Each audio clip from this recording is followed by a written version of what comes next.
things I won't do to save my older brother.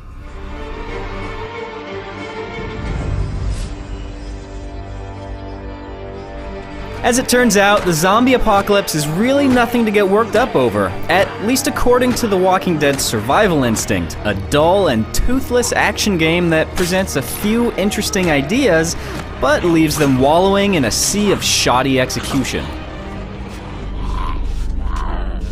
Evacuation procedures begin in 9 minutes.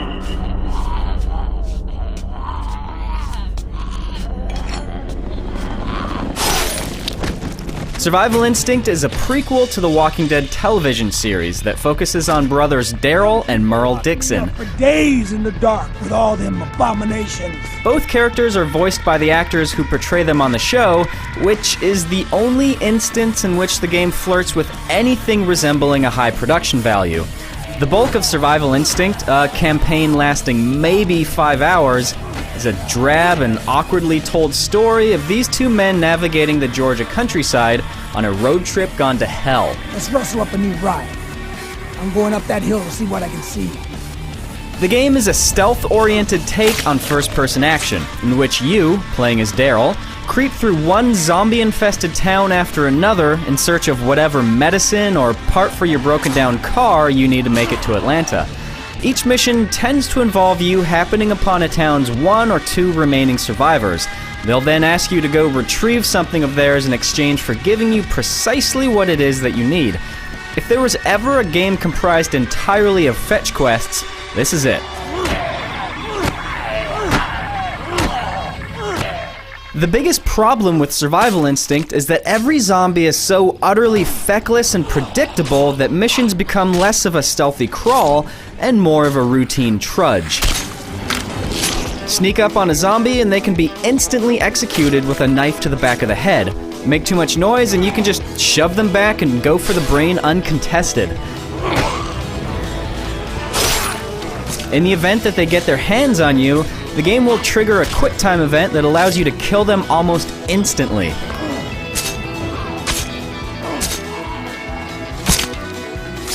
Suck it. Each choice can be exploited to your heart's content, resulting in an unsatisfying lack of fear or tension.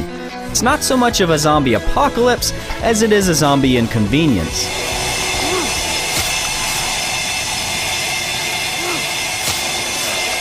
Early on, you at least have to make do with improvised weapons like hammers and machetes that force you to hack away at your undead enemies. There are also basic firearms, which you can only use sparingly thanks to limited ammo and the fact that each shot produces enough sound to wake up the neighborhood, one of the more clever touches in the game. Halfway through the campaign, however, you hit a point at which the weapon selection renders an already dead simple combat system almost entirely devoid of challenge. The main offenders are the crossbow and the fire axe. The former allows you to take silent headshots from afar and retrieve your ammo, while the latter lets you instantly lop off a walker's head. Combine this arsenal with easily exploitable zombie behavior, and you can absolutely steamroll your way through the entire second half of the game. What should be a terrifying exercise in survival ends up being a protracted game of whack-a-mole, only with more blood and exposed brain tissue.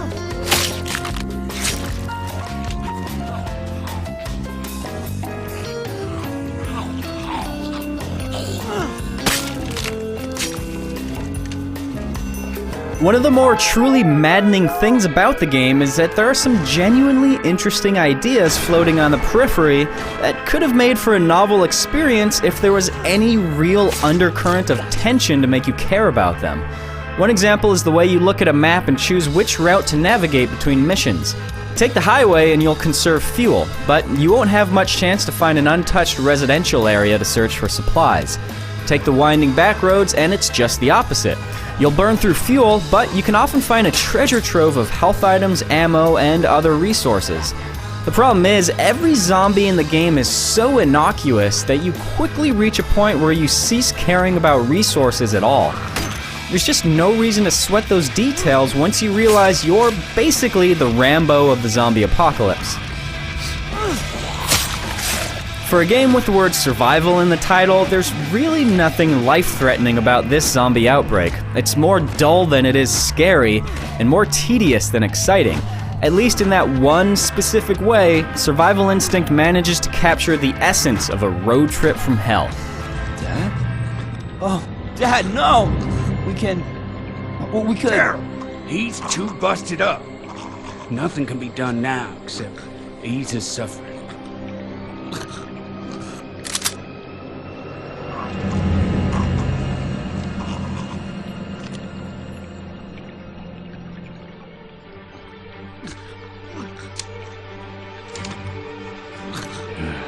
Sorry, brother.